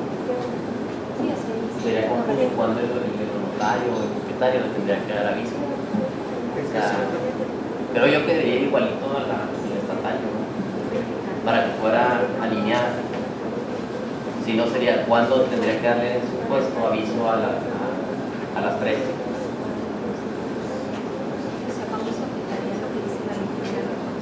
Sí queda confuso para los que tienen que dar aviso cuándo sería. Yo creo que en todos los casos que sea establecido en los planes estatales o municipales que es una reserva, una zona de reserva, tendría que darle aviso al Estado, de la Federación y el municipio, si quieren ejercer ese derecho de tanto durante ese plazo. Si no, pues ya pudiera hacerse a cualquier. Igual está obligado con la Ley General Sí. 2000. Entonces sería confuso Tiene esa decir obligación. cuándo no y cuándo sí.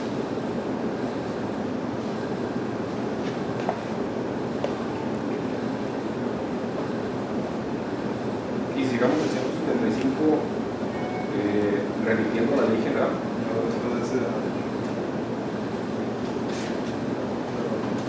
Que nada más para efectos del derecho de preferencia se atenderá lo establecido por la ley general de asentamientos humanos.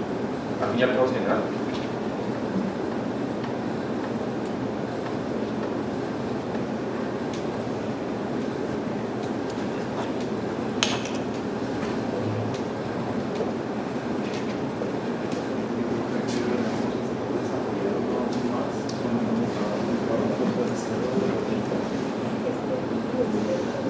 Yo soy de la idea de que con el párrafo tercero de la ley general del artículo 84 deberíamos estar como que desarrollando, ampliando y no trasladando tal cual el artículo 84 de la ley estatal, sino ampliando esos mecanismos, esos tiempos límites que habla el párrafo tercero de la ley.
Ajá, la prioridad que se le da al municipio en el proyecto de la ley estatal es lo único nuevo respecto a la disposición de la ley general.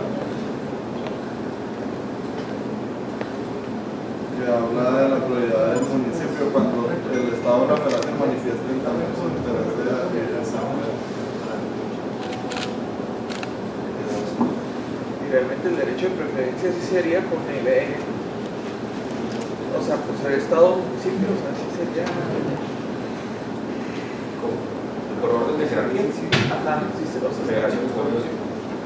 No, donde dice pretende ejercer dicho derecho de preferencia tendrá propiedad este último. Pero a lo que me refiero yo, o sea, a lo mejor lo que le vaya a dar último al destino tiene más impacto lo que puede hacer el Estado, lo que puede hacer la Federación. Y aquí no me está dando preferencia al municipio por nivel jerárquico o por la cercanía. O sea, ¿En la ley general es eso? En la de aquí. Cuando dice, cuando la Federación, el Gobierno, el Estado, el municipio pretenden ejercer dicho derecho de preferencia tendrán prioridad este último. Es decir, si el Estado manifestó su interés, el municipio también le dan la preferencia al municipio.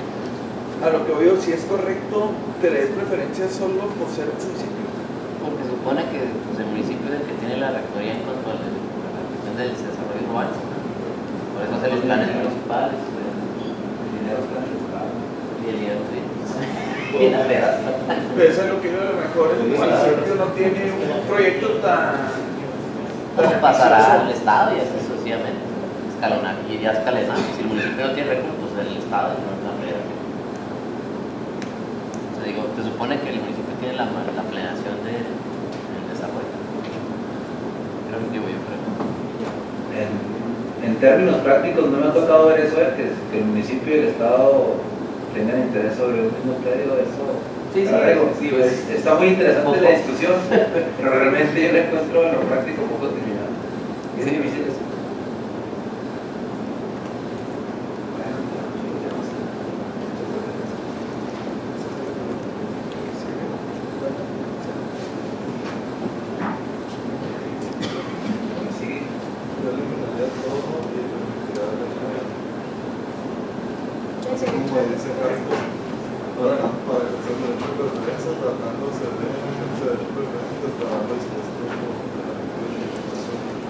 Y si queremos agregar algo más al respecto, como es el párrafo tercero de la pertenencia a propiedad del municipio que se deja Deberíamos quitar todo el capítulo, ese artículo 1. Es una lección más. Hay que recordar que también ya estaba en la ley estatal, si ya existían derechos propietarios. En la ley vigente sí existía derecho de preferencia. Sí. Está hecho. Pero ese entonces era para lo equidad, ¿no? Sí, nada más que se va a obligar. Era nomás para lo equidad. Para los predios de origen y equidad que están a la primera venta. La ley vigente. Cierto, el origen es siempre ha sido la ley. Preguntan eso, artículo 81. Ahí se puede apuntar, ya con eso. No, pero es general, en el artículo 62. En la ley general viene En el actual, en la ley actual. Todo lo que esté considerado como reservas. Entonces igual, finalmente ni se da esa situación. lo que le comento es bien raro. A lo mejor conviene dejarlo en la ley para algún día reglamentarlo. Algún día reglamentarlo. Pero sí, O sea, algún día sí tendríamos que llegar a una reglamentación que especificara con más detalle qué tipo de terreno. Y que a final de cuentas ya la ley general obliga a las entidades federativas, a los municipios de la federación, crearle lineamientos más expeditos. Sí, una al serie final del 84, sí, sí, sí.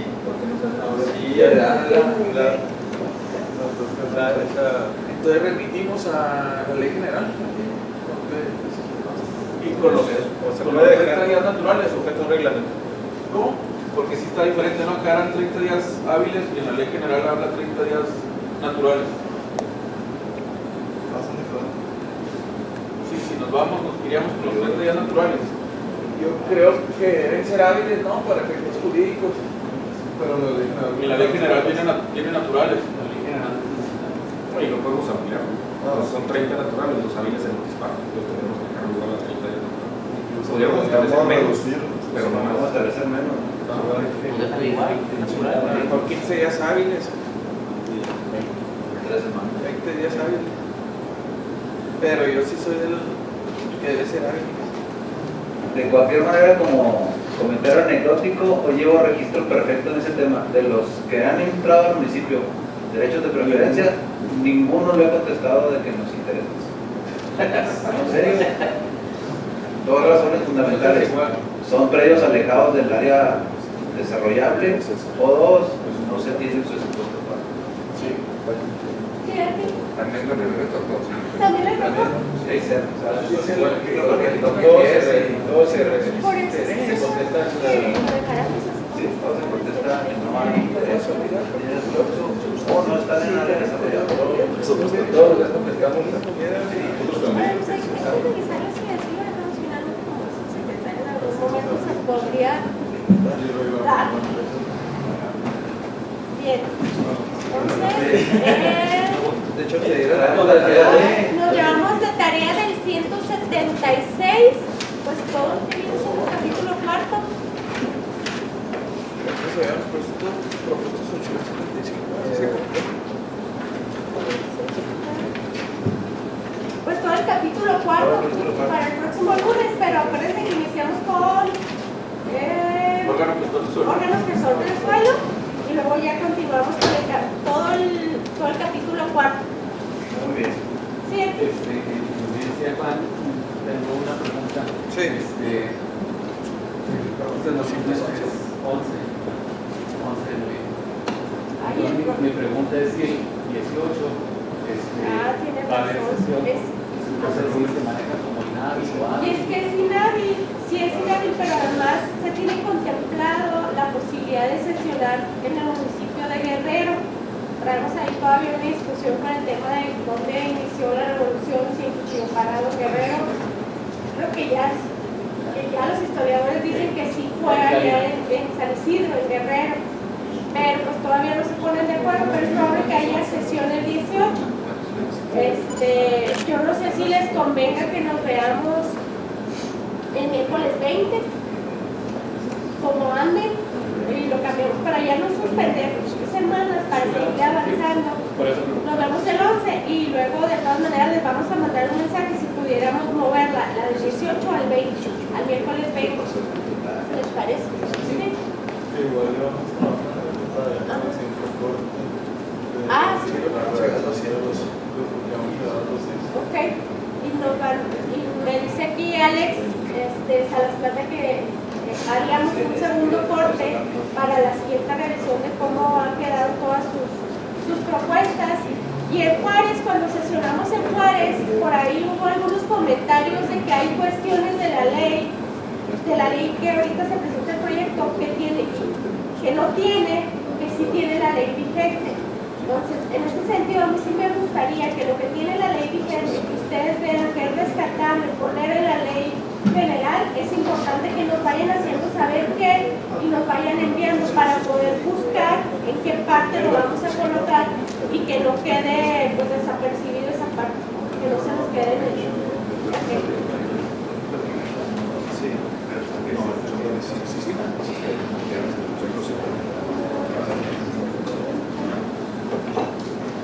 Muy bien, muchas gracias. No,